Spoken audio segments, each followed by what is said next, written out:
Ассаламу алейкум, дорогие друзья. Ассаламу алейкум, мои братья и сестры. Буду обращаться на русском языке, чтобы было понятно всем. Надеюсь, все поймут меня правильно. Сейчас меня очень сильно беспокоит то, что в комментариях, в разных пабликах наши братья-тюрки начинают поддаваться провокациям и начинают оскорблять друг друга.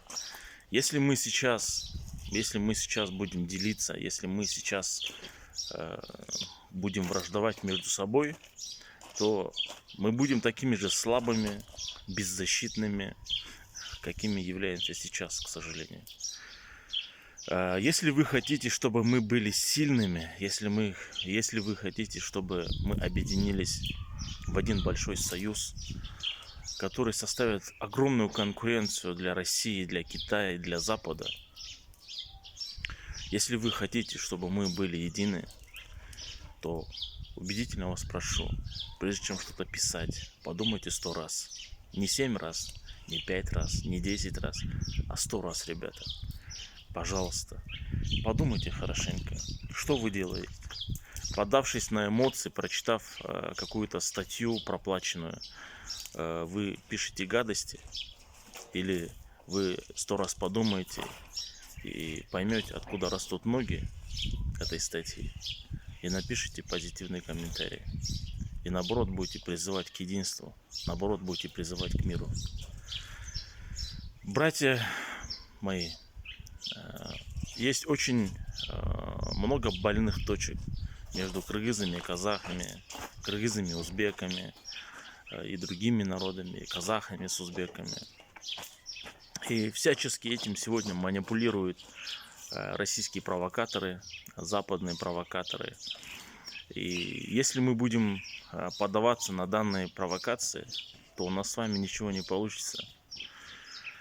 Некоторые пишут, а как вот кыргызы убили Кененсары, узбеки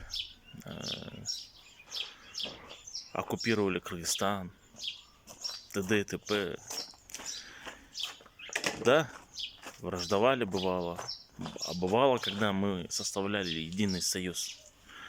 Если мы посмотрим сегодня на Евросоюз, один из сильных и больших примеров на сегодняшний день, то когда-то Испания воевала с Францией, Франция воевала с Англией, Германия вообще хотела захватить всю Европу. Поляки воевали со шведами, шведы еще с кем-то. И так продолжалось, и каждый хотел в те времена захватить друг друга, понимаете? Но сегодня им ничего не мешает. Сегодня они осознают, что такое единство, и что в этом есть баракат, что есть в этом очень большое благо от Всевышнего. И они сегодня стремятся к единству и создали, мне кажется, на сегодня это один из успешных примеров большого братства, большого союза.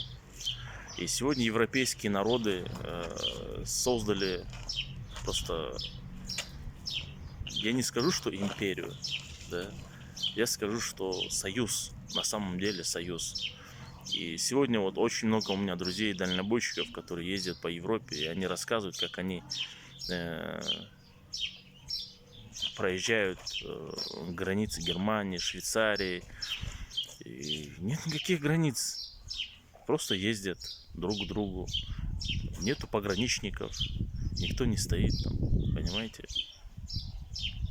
Да, это, мне кажется, сегодня очень большой такой пример для нас, да. И если между нашими странами будет такой союз, будет такое единство, как в Европейском Союзе, мне кажется, нас с вами ждет очень большой успех, ребята. И есть нам к чему стремиться. У нас одна история, у нас один язык, у нас одна культура. Мало того, у нас даже одна религия. У 90% могу сказать. Также те, которые сегодня делят, там есть новоиспеченные тенгрианцы, есть либералы. Я вас тоже призываю к единству, ребята. я вас тоже призываю к единству. Если каждый будет тянуть на свою сторону, то реально от нас ничего не останется. Давайте организуем одну единую силу, которая будет укрепляться, которая будет сильным, которая будет защищать сама себя и будет достойно называться Тюркским союзом. Давайте, ребята, сила в единстве. С вами был Алмаз Туран. Ассаламу алейкум.